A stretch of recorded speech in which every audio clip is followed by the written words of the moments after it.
We are now on day 20 of our 365 Days of Abundant Life series. Romans chapter 5 verse 2. Because of our faith, Christ has brought us into this place of undeserved privilege where we now stand, and we confidently and joyfully look forward to sharing God's glory. Today's topic title, God says, I have brought you into a place of privilege. There are many things in life that you cannot be sure about.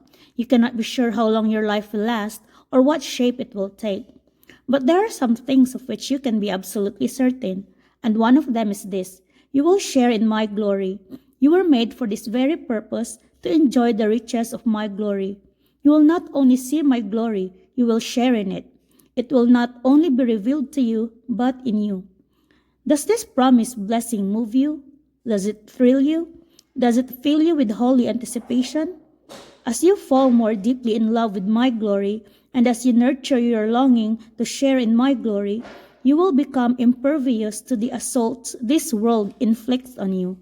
Let the certainty of my word and my track record of keeping my promises thoroughly convince you that you are not destined for the grave, but for glory.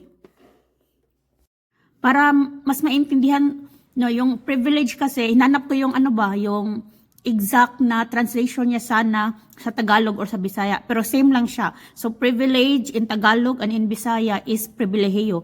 So, pribilehiyo is, it's not something that you can just get. No, it is something earned. And it is, so God's glory, salvation, it's a privilege. And it is only earned through our faith. So, ganun siya.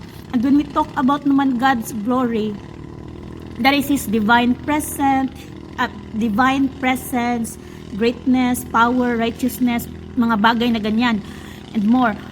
But I think one of the isa din sa mga misunderstand siguro natin is that when we talk about God's glory, we only somehow yung iba is ang thinking ba is you can only experience it after na dito sa in this temporary world that we're living in. Diyan pa natin siya ma-experience, but it's not. So there is the hope of God's glory in the, I don't know if it's near or in the far future, ganyan, that if we become a believer and we have Him, we will experience that eternal life with Him, with God's glory. But we really don't have to wait na pumanaw sa mundong ibabaw para pa ma-experience that. Because honestly, we can also already experience God's glory even here on earth. The fact that we can still rejoice in our suffering, knowing that suffering, can help us produce endurance and strength of character. And these are only possible when you have God in your life, because with Him it would really transform how you see life, how you deal with life, ganon.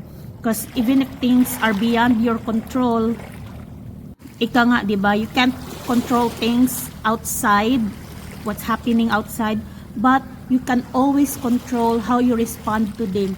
So ganon siya. So it may sound weird, but yeah, we can rejoice even with our temporary suffering with God's help.